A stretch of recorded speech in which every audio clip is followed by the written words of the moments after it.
Hello, everybody, and welcome back to Big League Breakdowns for day 28 of Around the League in 30 days as we are headed to Texas to talk about the Rangers. My name is Tyler, my co host for this one, as always, Will, John, and our producer, Robert Morrison III, as we talk about the team that missed the postseason last year after winning the World Series in 2023. Of course, a lot of that due to injuries, but the Texas Rangers are looking for revenge this year, and with their division, it is certainly up for grabs for them to claim that title this year. And with that, let's look at the projected lineup for this team heading into the new year. Marcus Semien, Corey Seager, Wyatt Langford headline the top three. Jock Peterson comes in. Love that addition for this team. Adolis Garcia in that five spot. Jake Berger comes in as an acquisition on the bench. Kyle Higashioka. I know that name, and I still messed. Higashioka. I know. I was so like confident too. I knew it, and then as soon as I said it, I didn't. You were Josh, good until you added the O at the Josh, end. Gash Ioka. Josh Smith and Kevin Pillar come in as well. Tavares on the bench, and then that starting rotation with a lot of question marks at this point. Nathan Eovaldi, Tyler Mahle, Jack Leiter, Kumar Rocker, and Jacob DeGrom is the fifth starter right now, which is kind of weird. But this is all via Fangraphs. John Gray and Bradford are currently out right now, so you don't see them in that rotation. But that bullpen had a massive overhaul, having six new guys come in, which is absolutely absurd. Chris Martin, Robert Garcia, Sean Armstrong, Luke Jackson, Jacob Webb, and Hobie Milner all come in to replace what was a pretty bad bullpen in 2024. But with that, that is the lineup and rotation for the Rangers in 2025. Let's get into the headlines.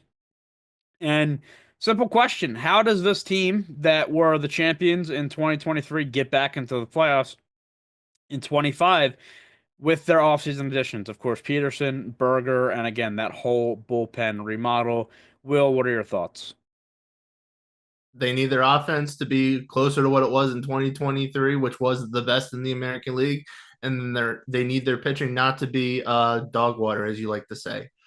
They were like one of the worst pitching staffs in baseball, at least in the American League last year. They were terrible, and their offense was middle of the pack, even maybe slightly under or the bottom half in baseball, which is absurd. It's considering they led the American League in practically everything in 2023. Runs, second in they led the American League in runs, average, home runs, OPS, and they were top three in baseball in those same categories.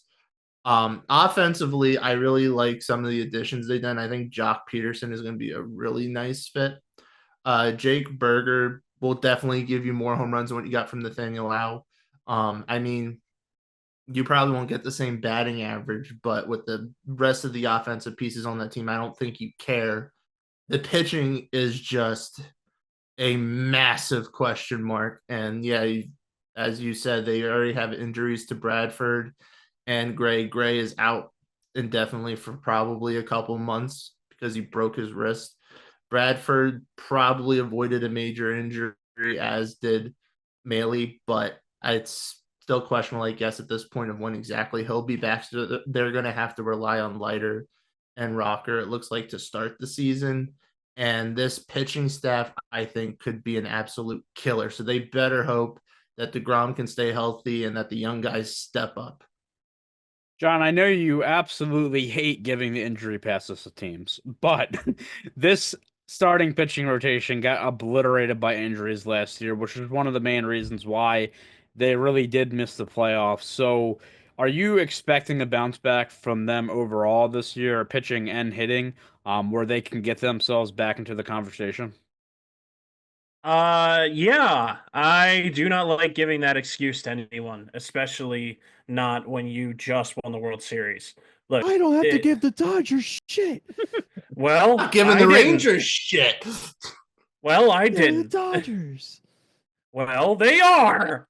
Anyway, no, I think really they have got to hope that DeGrom stays healthy and can return to form because this starting rotation has so many question marks, and then they had to overhaul the entire bullpen because just all around it was as the French say, terrible.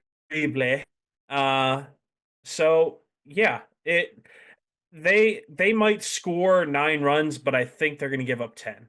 Let's put it that way. Here's the thing too that I have to say about the pitching.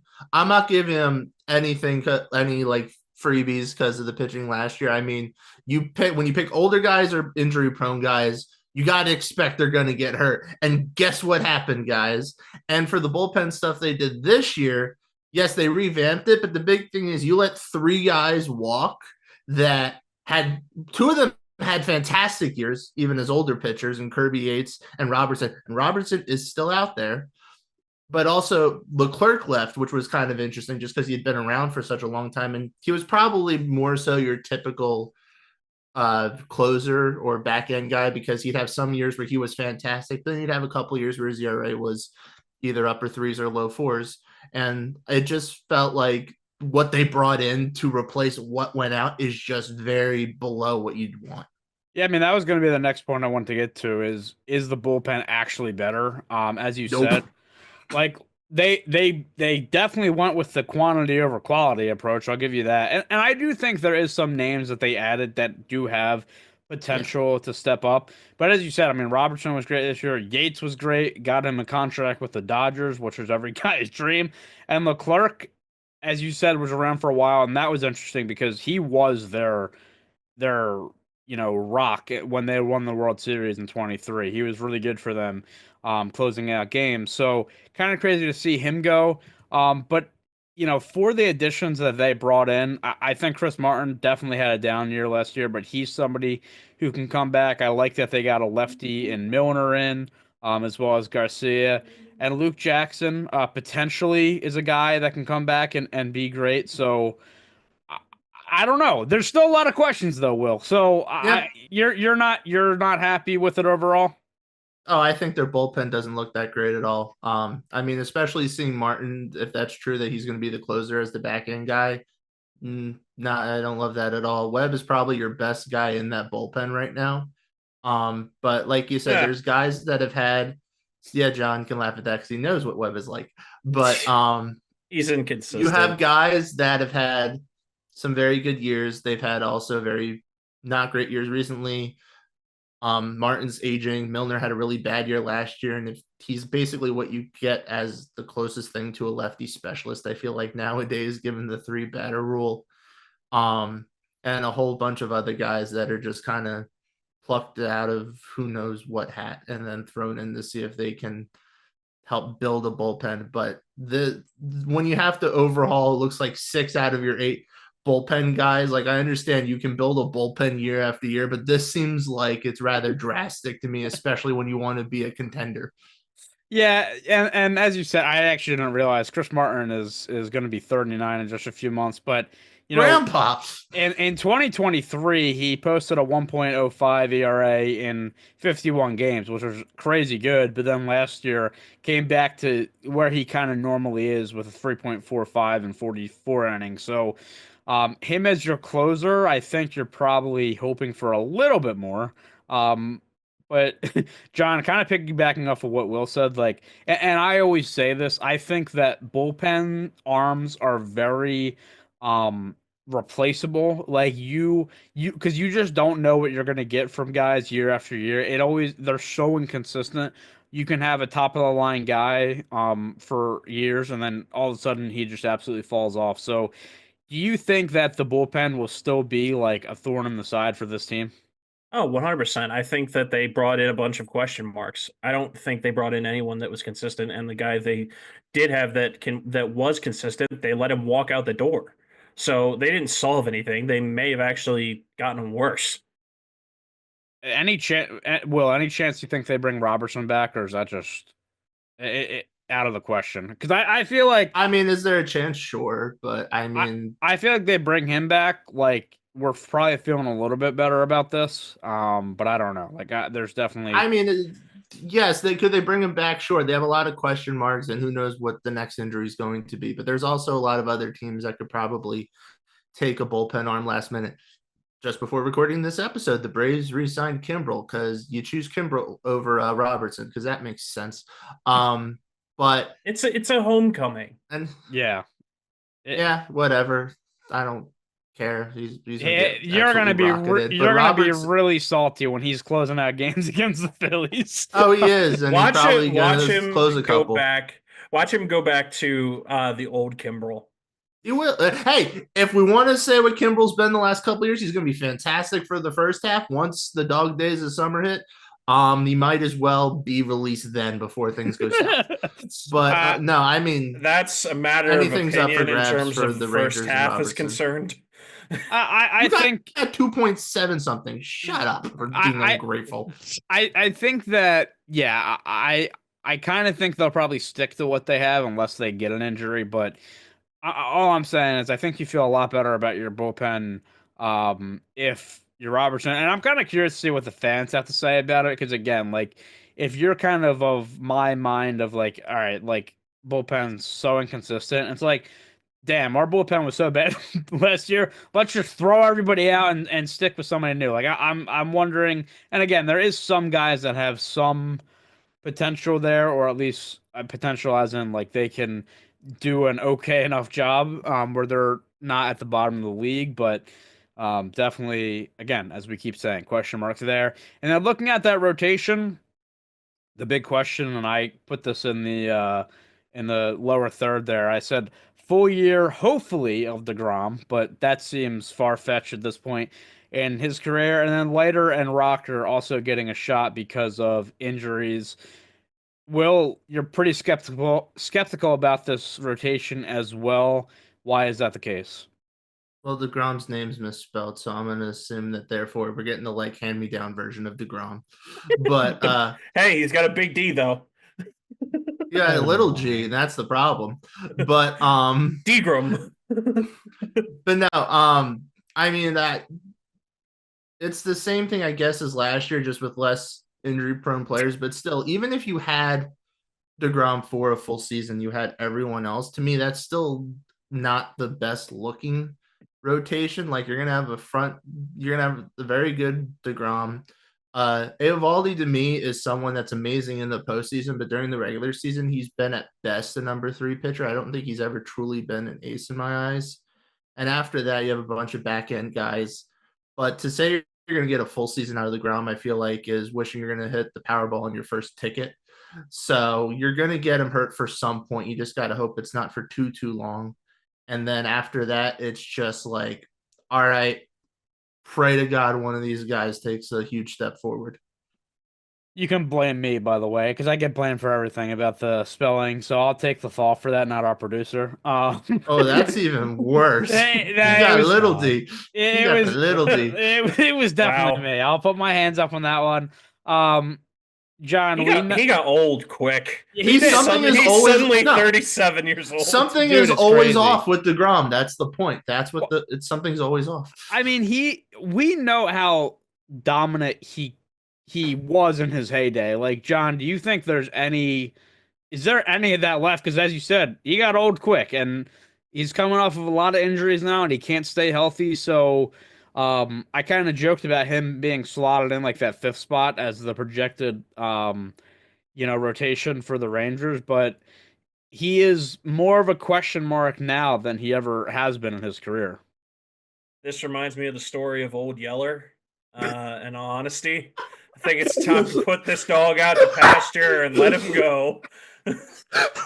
That's crazy, dude. That's crazy. That's wild. Goodness. They sure love that dog, but when it was time, it was time. That's wild. I don't even know how to bounce off that. I guess I will say, and Will, I'll kind of guide this question toward you. So they, as we said, have Leiter and Rocker who are now going to get expanded work because of the injuries. And while that, again, as we keep saying, is a question mark for this team or an unknown variable, if you will, Leiter is a former #1 overall pick, and Rocker was not a #1 overall pick, but his draft year, I remember, like people were talking about him as they thought he he was going to be the #1 overall pick, and then he had an injury. So while we don't know what we're getting from these guys yet, they still have a lot of potential. Yeah, they have a lot of potential. Rocker's the one that really took big strides fast as he went through three different levels last year with an ERA just under 2 at 1.96 and even got a few starts in the majors with an ERA of 3.86. So he's the one I actually feel like could make some impact to this team. Leiter seems to be much more of a question mark. He did have an ERA of 3.51 in AAA last year, but in his 9 games in the majors, he had an ERA just south of 9. So clearly there's something. I think it was control that he's got to fix, but um I do think both of these guys have very high ceilings. So there's definitely the possibility that one, if not both of them, do become a big impact and maybe be that front of the line rotation piece that they need. I think I might be misremembering, but I think the discussion about Leiter last year was he had a start against the Tigers earlier in the year where he got absolutely blown up. And it was either that he was tipping pitches or there was a concern because his fastball, which isn't, blowing you away like other guys, didn't have a lot of movement on it. And that's what was getting him killed. So it was more of if, he can rely on his secondary pitches and his off speeds a little bit more, then he can be effective. Um, Last year was definitely a wake up call for him, I'm sure, but now with, a full kind of major league season or the grind of it, if you will, under his belt, does he come back and be lights out for them? There is a lot of questions. Again, we keep saying it, and I'm literally a broken record at this point, but you would expect this team to take a jump, but the pitching is concerning, I guess, to say the least. So let's What does look. Pacoda think? Well, that's what I was going to get to. Right, Pacoda, I'm your setting you up this the, time. the great job. Pacoda loves the Rangers this year. They say they will win that division at 90 wins. John, I think we've kind of talked about it already ad nauseum. We don't know what we're getting from the Mariners. The Astros are not what they once were. And then there's the A's and the Angels. So is this going to be a division title for the Texas Rangers this season? I think what Pacoda is saying is that they think that this offense is going to bounce back and that this rotation is going to be able to hold up for in order for them to get 90 wins, and that's what needs to happen. Do I think that's what's going to happen? No, I really don't. I think eventually someone is going to get hurt. Probably more than likely DeGrom. More than likely, this offense is going to probably struggle at some point, and this bullpen is under new management, I guess. They just cleared house in the offseason with this bullpen, said everybody get out, except for you two, you stay. No, in all seriousness, though, I do think that, this team has a lot of question marks in terms of pitching. And what's the old adage? Good pitching stops good hitting. Well, bad pitching enhances good hitting. So, with as much of a question mark as the AL West is, it's possible that they could win the division, but I don't see them getting over 90 wins. What about you, Will? What are you thinking about the Rangers in 25? That Rangers fans better hope to get the Bruce Bochy of when he was managing the Giants, because they would win a World Series, not make the postseason the next year, and then win a World Series. And guess what? You didn't make the postseason last year, so you're back on the trend. Yeah, and I think so they had all those pitching injuries last year, but to me it felt like they had more depth in that pitching this year, depth pieces. That's what I'm a little bit concerned about for them in 2025 is like if somebody else goes down in this rotation, who comes up next is going to be the question. So, um yeah, that basically does it for day 28 of Around the League in 30 days. We are wrapping up the AL in day 29 as we head over the border to Toronto. If you want to follow us on Twitter, you can follow us at BL_breakdowns. Big league breakdowns everywhere else. Make sure to like the video if you liked it. Stop Subscribe to the laughing at your own channel. joke. Oh, he's laughing at his old That's not joke. what I'm laughing about. Don is holding it in over there. Oh, Yeah, he's about to like poop he's got himself. something. He's got something cooking He's got something for queued his up, yeah. for his own line. But yes, as I said, day 29 will be the Blue Jays. That is the last AL team, so make sure to check on the channel for that. But until next time, have a good one and Enjoy some baseball coming up. Yeah, wear your seatbelt. We're covering tariffs next episode.